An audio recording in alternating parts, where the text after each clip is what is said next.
từng bước chân thảnh thơi, mặt trời như trái tim đỏ tươi, từng đóa hoa mỉm cười, ruộng đồng xanh mát như biển khơi, cùng tâm đảnh lễ thập phương tam thế chư Phật.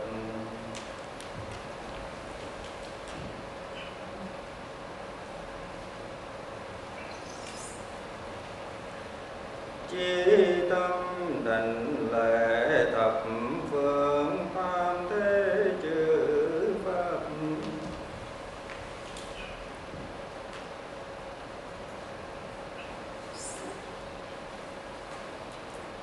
Chí tâm đảnh lễ thập phương tam thế chư hiền thánh tăng.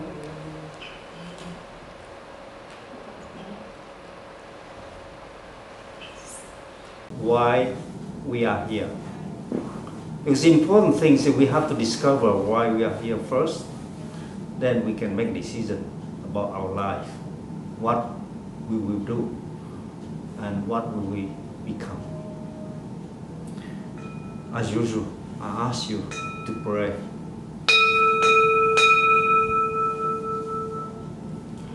Namo tassa bhagavato arahato samma sambuddhassa. Namo tassa bhagavato arahato samma sambuddhassa. Namo tassa bhagavato arahato samma sambuddhassa.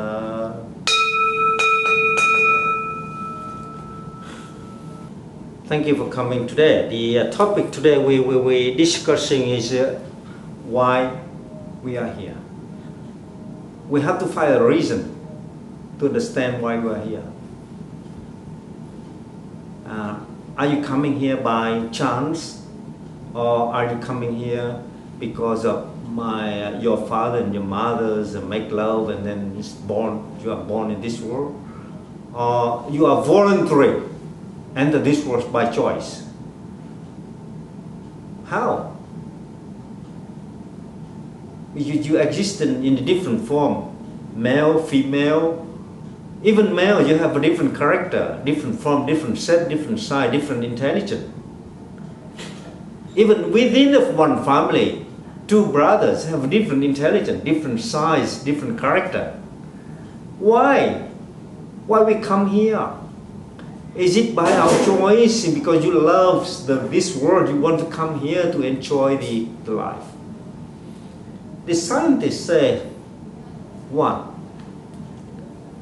we call the human body is constituted by three things. Physical, like the flesh, blood, and all sorts of things we can see, we can feel, okay? Bones, all sorts of things. We call physical body. The second part is mentality, something here, which cannot be measured. Brain can be measured, but the mentality cannot be measured.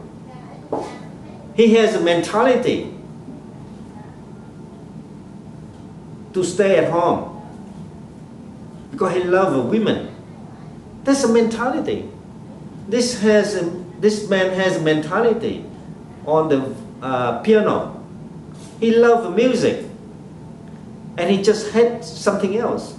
That's a mentality. And she may have a mentality to discriminate against the black women. That's a mentality.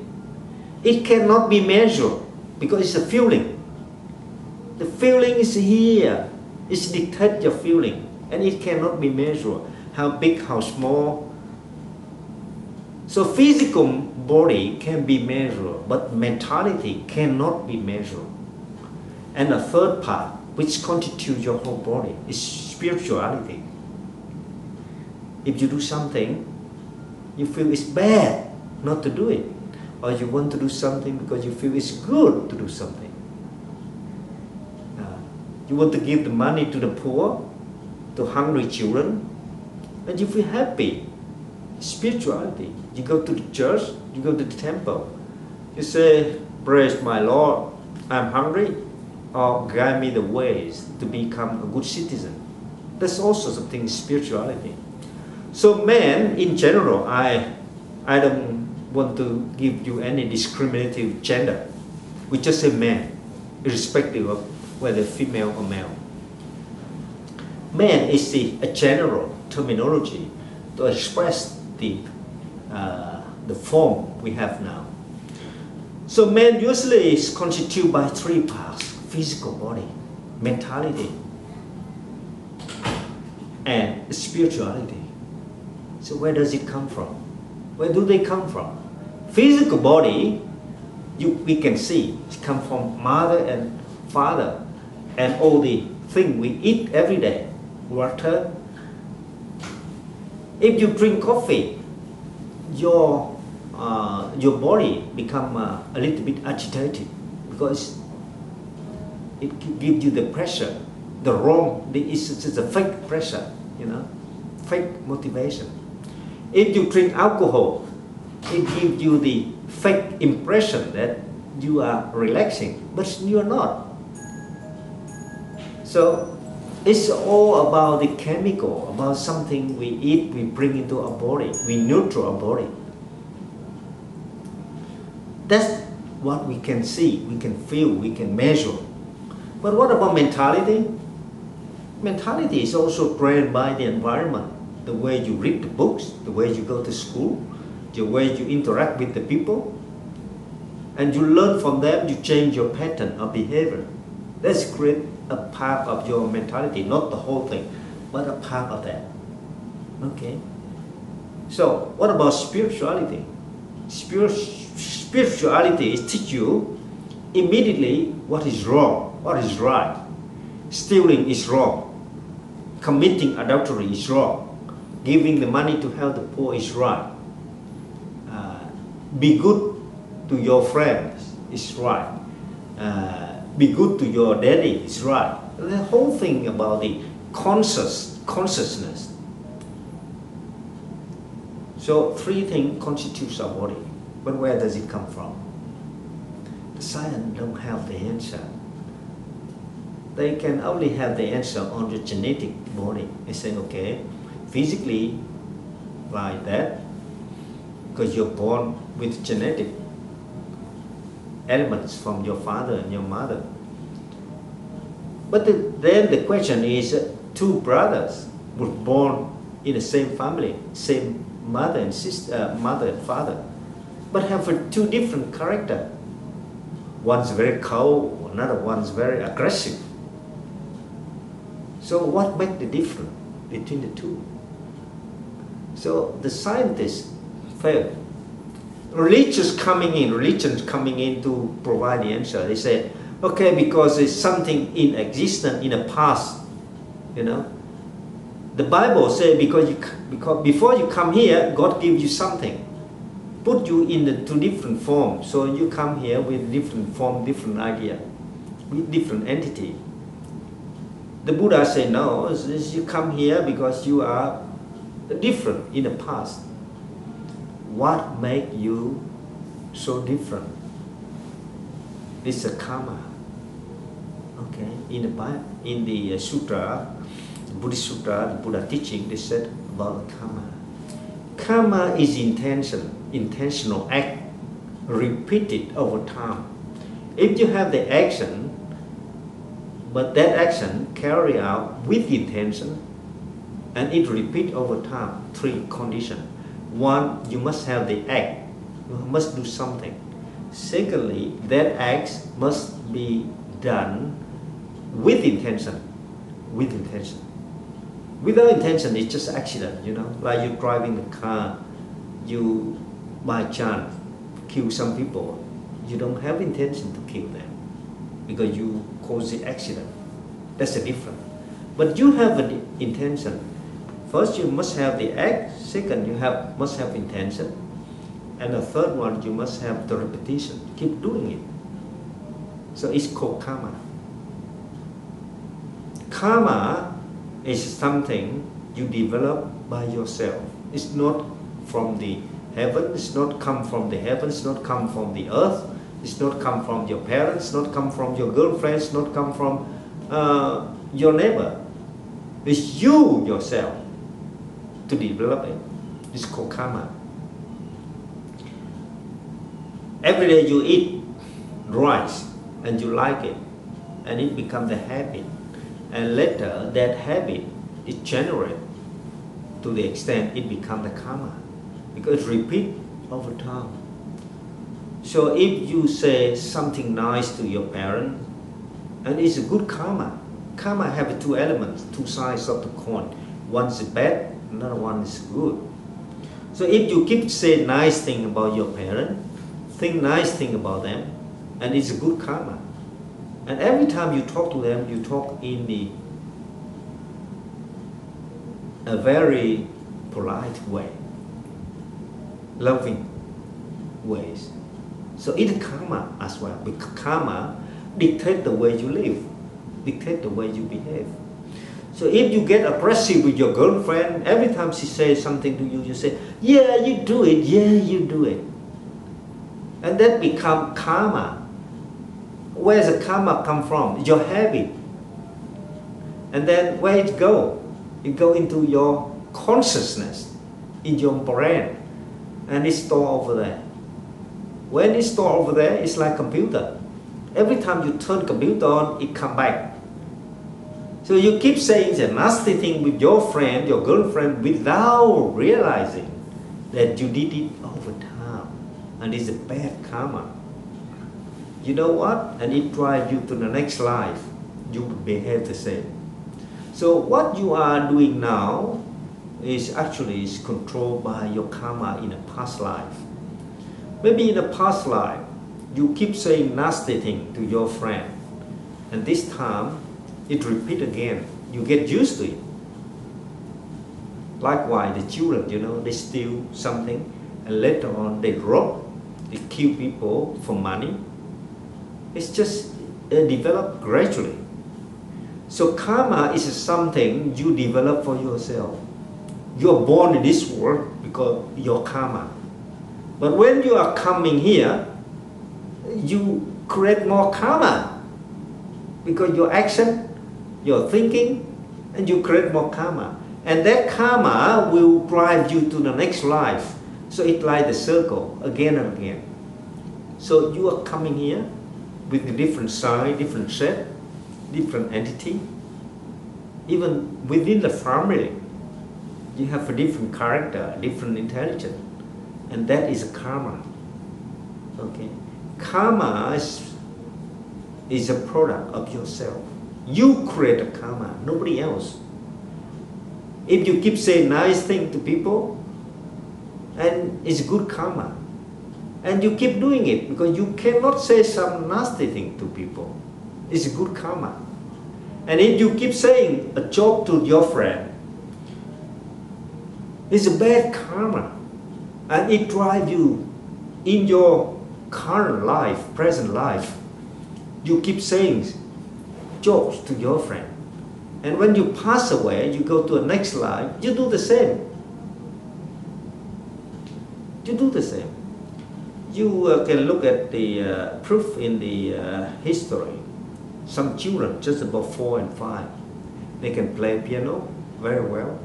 How do they do it? They never learn a lesson from piano. Some young children, just about 4 and 5, can do mathematics. Even the professor in the university feel inferior. And they can do it. Why? Because they carry all their knowledge from the past life. That's called karma. Whatever you do now become karma to dictate your next life or next step of your life. You do something today, you train yourself to something today, and next year that product, invisible product, will drive you to behave in that way. If you say, I give you one analogy, you can see very quick. You keep saying to you love her. You cannot live without her. And you train yourself to think in that way, and it go into your consciousness.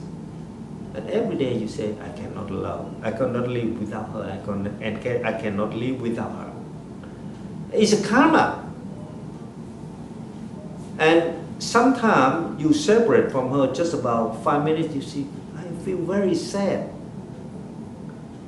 Why that feeling created?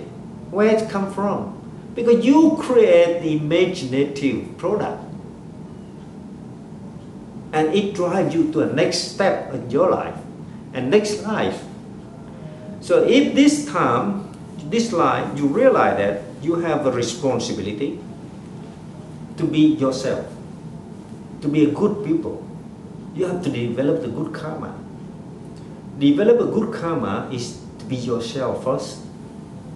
I am what I am. You know your limit, you know your strengths. You develop your quality. Say, okay, I need a good job, I need the career. And that's a karma because it's intention. Intention to do something. And if you pursue in that intention, carry out the act with the good intention, you get the good consequence. It's like the fruit, the trees, you grow something, you get something, you know, the cause and the consequence. So karma drives you to the next life.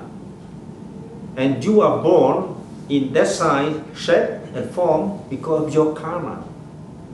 I'm not talking about the nature of the karma, whether it's bad or good. Bad, you can see it. Some people have no legs, no eyes, no ears, because in a past life they did terrible things. Okay, this life they bear the consequence. I'm not talking about that. I'm talking just about why you are here first. You are here because your karma dictates your existence. And when you are here, you create more karma. And that karma will drive you the next step in your life, present life, and next life. Whatever you do here may drive you in the next 10 years. You want to be a doctor, and you keep saying, I must be a doctor, I must study hard. And then it drives you in the next 10 years. Whatever you do, you focus on study. It's a karma, because here, it pushes you to the limit, the best capacity to achieve it. And then that's why some people, they can achieve something because they have a good karma. You are born because of your karma, but it's you who create the karma, you know, in return. Like chicken and eggs, you know, chicken and eggs, you never know which one comes first. So the karma dictates yours, destiny. And you are here, you create more karma. So now if you create a bad karma, what will happen in the next 10 years, next life? See? You have the answer. You are intelligent. Okay? So the question is, why we are here? Because we came from a different world, different part of the world. Invisible life, past life. And all the karma created in the past dictate our present here. Can we change it? Yes, we can. Because we really control the karma. We create the karma now. See? Understand? Or you disagree? Just wonder why some people don't believe in karma. Listen, doesn't matter whether you believe or you don't believe. The karma still work. Like the cause and the consequence. That is universal law. It doesn't matter whether you're Christian or you're Muslim. Cause and consequence always the universal law. You grow the lemons, you put the lemon seed on the ground, you have the lemon tree, you have the lemon fruit. You put the lemon seed under the ground, you cannot have the durian or orange. You cannot. You must have lemon. Am I right? So whatever you do, if you do the bad thing, you have the bad consequence. That's cause and effect. It's a part of your karma. You do the good thing, you enjoy the good fruit, good consequence, good results. You do the bad thing, you suffer the consequence. What about what happens when, like bad things happen to good people? Well, good people in this life, but you never know in past life they did some terrible thing. And the cause, the bad cause or causes in the past generate the consequence in this life. But bearing in mind, I give you the analogy, the good and the bad, like you got the sauce and the water. Water like this. If you put the sauce like this, put in the water, you cannot drink because it's so salty. You die if you drink it. But if you have the same quantity of salt, but you have a pool of water, swimming pool, you put it in the swimming pool, can you drink? Yes, you can. So if you are doing the good thing in this life, but in past life you did some terrible thing, you compensate, the effort to compensate the consequence. So you still can suffer. You still suffer the consequence. So you just say, some people is very good, but they still suffer some consequence because it's a past life they did some terrible thing. In our life, every day we do something good, something bad. We never be perfect. If we are perfect, we are God, we are Buddha. Okay? We always do something good and something bad. And as a Buddhist, we try to do the most good thing and reduce the temptation to do the bad thing. One of which is stealing, another one is telling a lie. Keep telling people a lie. Even a joke. Sometimes you say, well, I talk a joke. People know it doesn't hurt them. It doesn't hurt them, that's true, but it hurts yourself. You know why? Because it goes into your consciousness. You develop the habit, keep telling a lie to the extent that sometimes, someday, you never realize that's a very bad. And it hurt you. It hurt nobody except you. So that's why you see a trained Buddhist never tell a lie, never steal, never do the bad thing, even the small thing. Some people drop money on the street, we never see it, we just walk away. Because we know, even small thing, it generates, like the seed you put in the ground, you got the trees, you got the fruit. You put the lemon seed, just a little one, on the ground, and after 10 years or 5 years, it grow up trees, lemon trees. And on the lemon trees, every year you got about 1,000 lemon fruit. So from the small one, from a small cause, it gives you the big consequence. Sometimes you do some small thing. Well, I do just a little one. But the consequence too big, and you suffer the consequence. You blame somebody. You say, "Why I didn't do anything terrible?" But you did. So the only way to explain why good people suffer the bad consequence, because in the past they did some terrible thing, and when they cause some bad thing, they have to suffer the consequence in this life. Even though you see in this life they are good people, but they are good only in this life. But what about past life? You see? And this is always cause and consequence drive you back to this world. We call karma. You love her? I can tell you, you're mad at her? Okay. If you cannot marry her this life, don't worry. Next life, you people will meet again. And you never know, you become a wife, she become a husband. Backwards.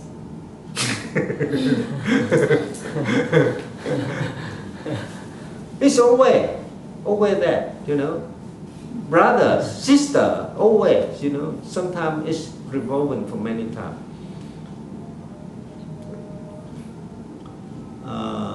There's a story in the 2nd century. There's a famous story about the enlightened monk. One day he came to the wedding and he cried because he's enlightened. He has a divine eyes, he can see it. He cried. People asked him why. He said the reason he cried is that the bride is actually the grandma. Because when she passed away, she loved the child. She said nobody cooked for him, nobody feed him. So that emotion, intention, drive her back to this life, and she become a bride to marry the grandson. And that's why the enlightened monk with the divine eye, he can see it. And he cried, he said, people getting crazy. They're mad at each other. So if you love somebody, you know your limit, stop somewhere, not to be mad in love.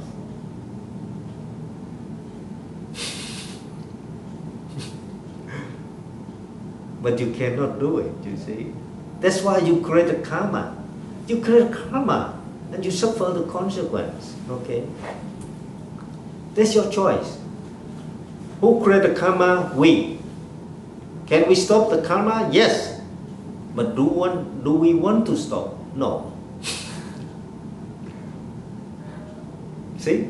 That's why we keep, we are the creator for the karma, and we also a slave of the karma. Once we create, it dictates our life. Okay? Any question?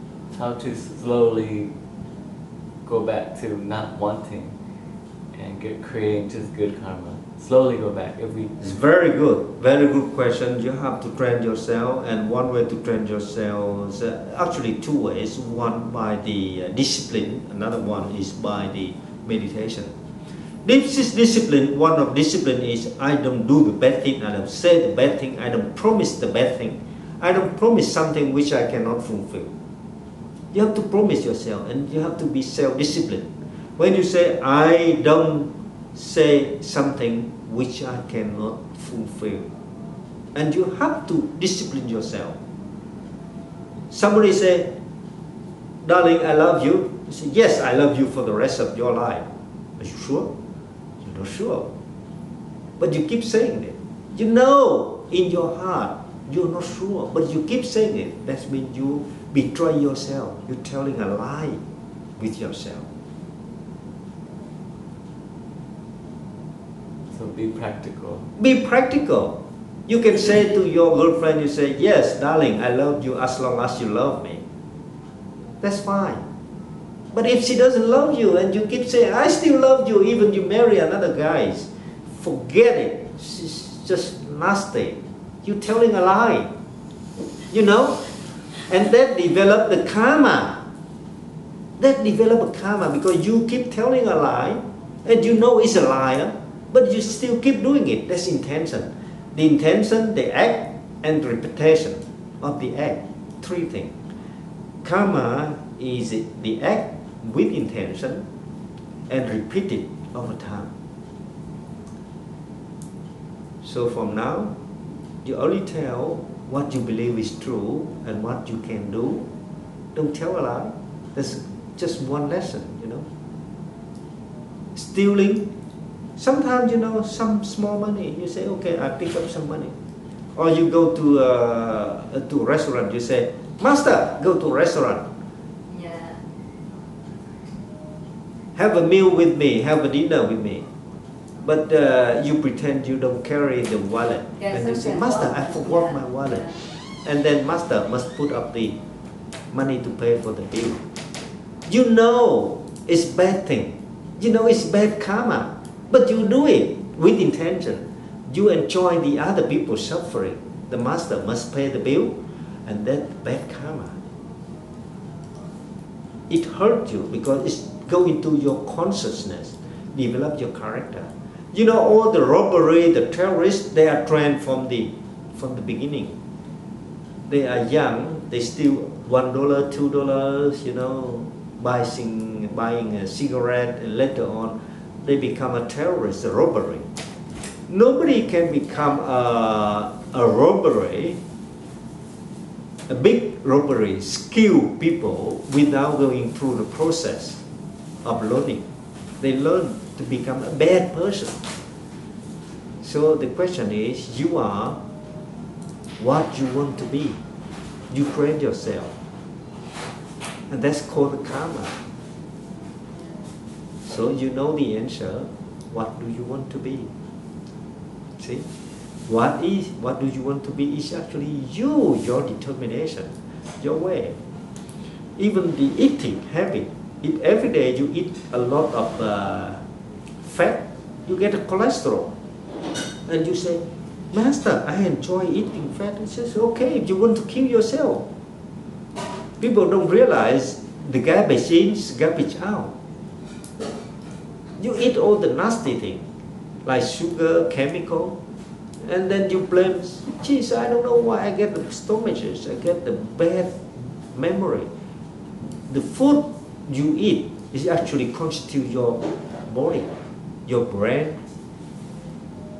So if you want to look after yourself, you have to look after the meal, you know, watching it. Certain things you can, certain things you cannot eat. And you have to be moderate, you know. Just not your friend call you, Daniel, go to dinner, and you go to dinner, you eat a lot of junk food, you know, McDonald's and all sorts of things, and you enjoy singing, and later on you go home, you see, geez, my stomach.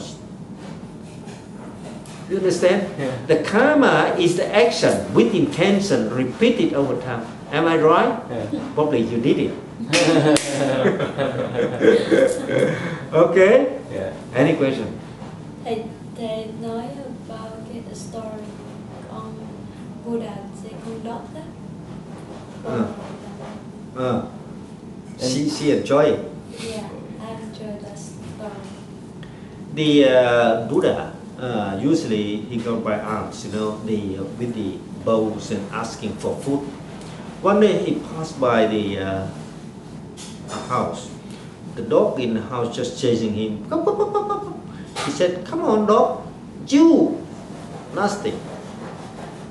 You are born in this form because before you die, you didn't show your sons or your children about your property hidden under the ground.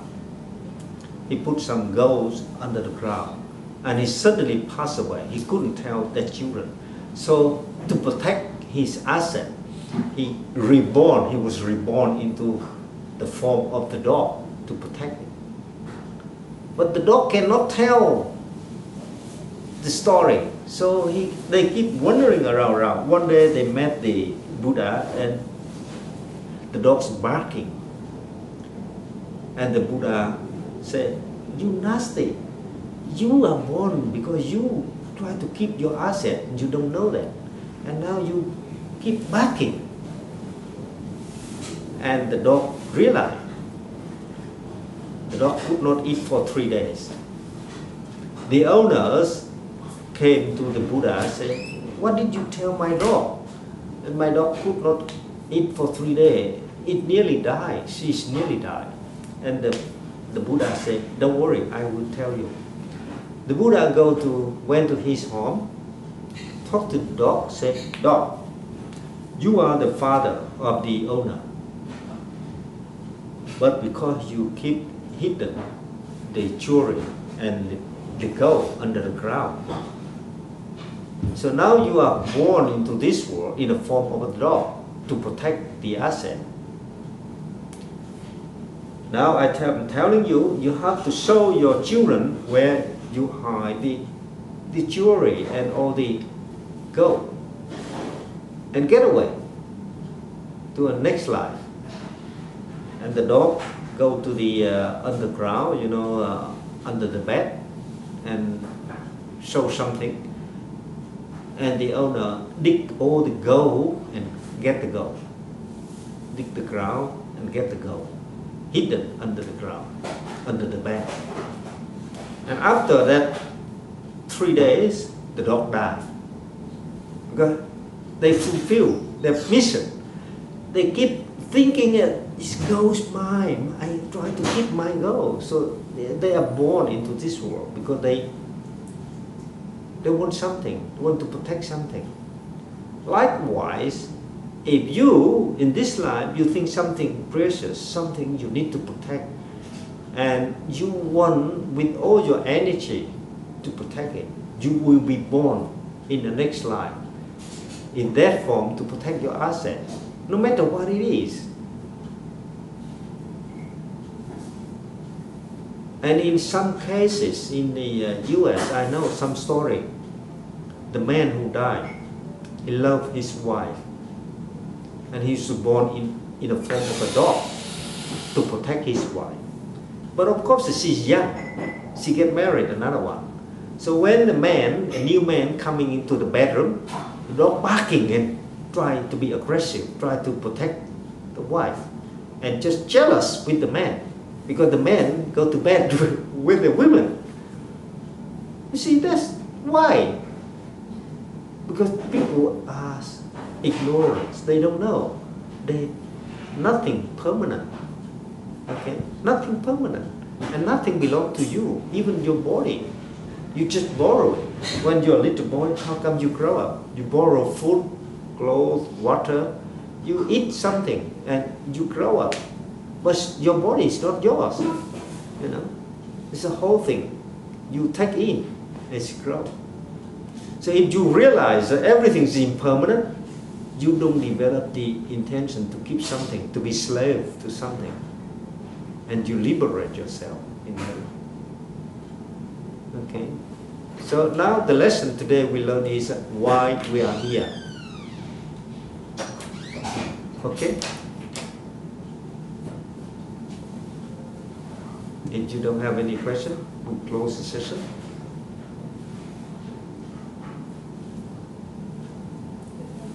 Okay.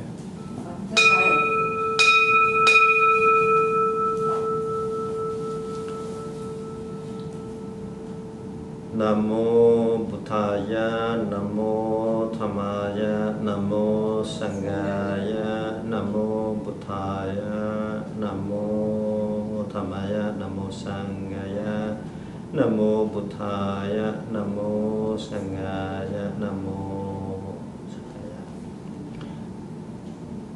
Okay, enjoy today.